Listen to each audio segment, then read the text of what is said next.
Hello family, whoop whoop, you're here with me, Jen the Taxidermy Witch, and we are going to talk about foraging in your own yard and in your own kitchen for things that you can use in your magic without spending any money. Your magic, your alchemy, your folk magic, whatever you would like to call it. And so we're referencing the book Magickal Herbalism by Scott Cunningham. And when you go to chapter 13, which lays on page 135, it's the Witch's Herbal. And so it goes through and it tells you what exactly you can use apple for, you know, and all about it.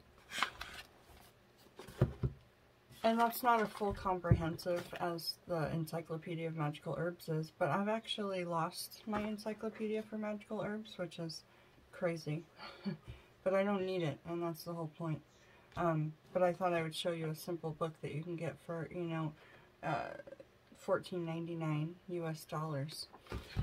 So here we go. Here are the things that I found within my yard, my back garden, my kitchen, and things I can forage outside, okay? That were inside of this book. There are many more things I can forage, but that were inside of this book. Here's what I came up with, okay? Apple, basil, bay, chamomile, cinnamon, clover, clove, cucumber, fern, garlic, holly, honeysuckle, ivy, nutmeg, nettle, nuts and cones, acorns, onion, orange, peony, pine, rose, sand dollars, shells, like mussel shells, oyster shells, snapdragons, thistle, tobacco, walnut, wormwood, and yarrow. Now, there are so many more things that I can forage that, you know, aren't right there, but I thought that I would tell you, you know, how to create workings doing this. So I went through the book and I wrote down what, and this is something that you could possibly do in your Book of Shadows or your magical journal. You know, write down, like in the summertime, what you've got in your kitchen and your yard. And then next to it, write down what it's good for and make a key. And that's what I've done with these different highlighters and pens, is I've sorted out a key for myself. So that I can look at it and build something, okay? So if we go to my key, which I've created, which is right here, we learned that pink is for love, green is for money, orange is for healing, red is for left-hand path, black is for protection, and yellow is clairvoyance, and brown is exorcism. So let's say we were going to do a working and we wanted to heighten our clairvoyance with things that were that we could get for free, okay? So we find bay leaf, because I have a bay plant growing in my yard. So we have bay, we have honeysuckle, which is wild right now. It's kind of like a wildflower. Nutmeg, and I'm in the Pacific Northwest, Seattle area. Nutmeg is good for clairvoyance, so we could throw some nutmeg in there.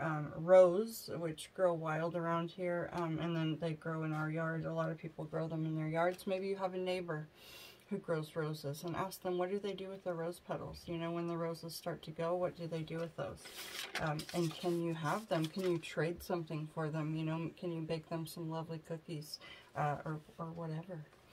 Another thing that we can use for clairvoyance is sand dollars, because they have a picture of a hemp leaf right on the front, and hemp is really good for vision, so we know that those are good for clairvoyance. And we have wormwood and yarrow, which are also in my yard. So what we're going to do in the next video is we're going to come back and we're going to talk about how we would put these together and how we would actually make a working out of it, okay?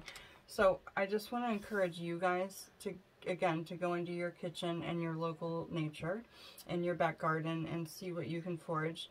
We really don't need much for herbalism, and we don't need to spend much money at all. Alchemy and nature adore when we use what we have and save things from turning into garbage. The soul of the plant or the object, if you're using animism, is always eager to work with you. So do as thou wilt, and we will come back for part 2 on how to create workings, you know, using what you've got for free in your kitchen and garden, and then this book, Magickal Herbalism. Thanks for joining the Taxidermy Witch, and we'll see you back. Do as thou wilt.